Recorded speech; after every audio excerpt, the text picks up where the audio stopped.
Bonsoir. Ce soir, c'est Mamie qui raconte. L'histoire de la bataille des trois frères. Un homme avait trois fils qui rêvaient de devenir chevaliers. L'aîné, Tristan, avait un nez colossal. Son cadet Grégoire arborait lui deux gigantesques oreilles.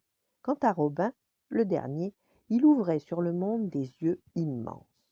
Lorsque Tristan fut en âge de devenir chevalier, il se rendit au château voisin et demanda à rencontrer le seigneur Émeric. Que me veux-tu, l'ami? Je désire devenir chevalier, répondit Tristan. Tu n'y penses pas, s'esclaffa Émeric. Avec un nez comme le tien, tu risquerais de basculer en avant. Tristan eut beau lui dire qu'il était un fier cavalier et que jamais il n'était tombé, le seigneur ne voulut rien entendre. Tristan, peiné, rentra chez lui. Il retourna au champ en rêvant de combats et de tournois.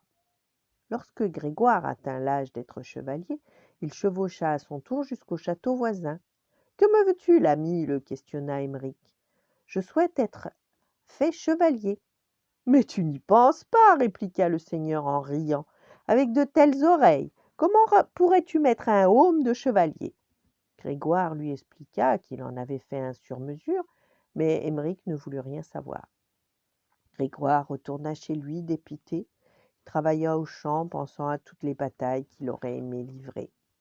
Quand ce fut au tour de Robin, il enfourcha son cheval et s'élança vers le château d'Émeric. Que me veux-tu, l'ami? L'interrogea le seigneur. Je veux être votre chevalier. Émeric dévisagea ce drôle de personnage aux yeux démesurés. Il imagina alors comment il pourrait l'utiliser au combat. Que vois-tu là-bas? Lui demanda-t-il en désignant une colline à l'horizon. Je vois une vigne prête à être vendangée, assura Robin. Autre chose encore, oui, il y a un moulin derrière la colline. Le meunier sort ses sacs de farine. Émeric se frotta les mains. Un tel homme pouvait voir arriver les ennemis de loin. Sois le bienvenu dans mon armée, mon ami, lui dit-il. Merci, monseigneur, répondit Robin. Mais je ne deviendrai chevalier que si vous acceptez que mes deux frères le soient aussi. Le seigneur réfléchit un instant. Il se souvenait parfaitement de Tristan au long nez et de Grégoire aux grandes oreilles. Mais ces deux-là ne serviront à rien, pensa-t-il. Mais leur frère m'est bien trop précieux.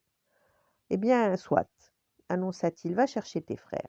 Et c'est ainsi que le rêve de Tristan, Grégoire et Robin se réalisa. Ils devinrent tous les trois chevaliers. Au début, le seigneur Émeric se moqua fort de Tristan et Grégoire.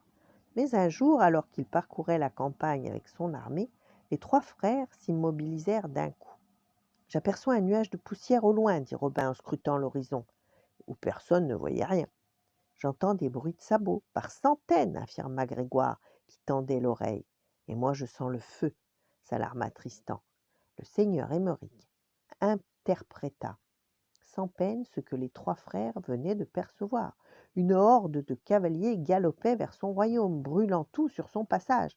Sans attendre, il organisa la défense et se tint prêt. Lorsque l'ennemi parut, il pensait bénéficier de l'effet de surprise. Au lieu de ça, il se heurta à une armée nombreuse et bien préparée.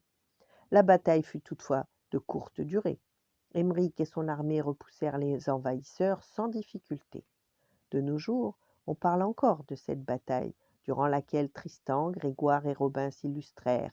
D'ailleurs, c'est en leur honneur qu'on la baptisa la bataille des trois frères. Voilà, bonne nuit, faites de beaux rêves et à demain.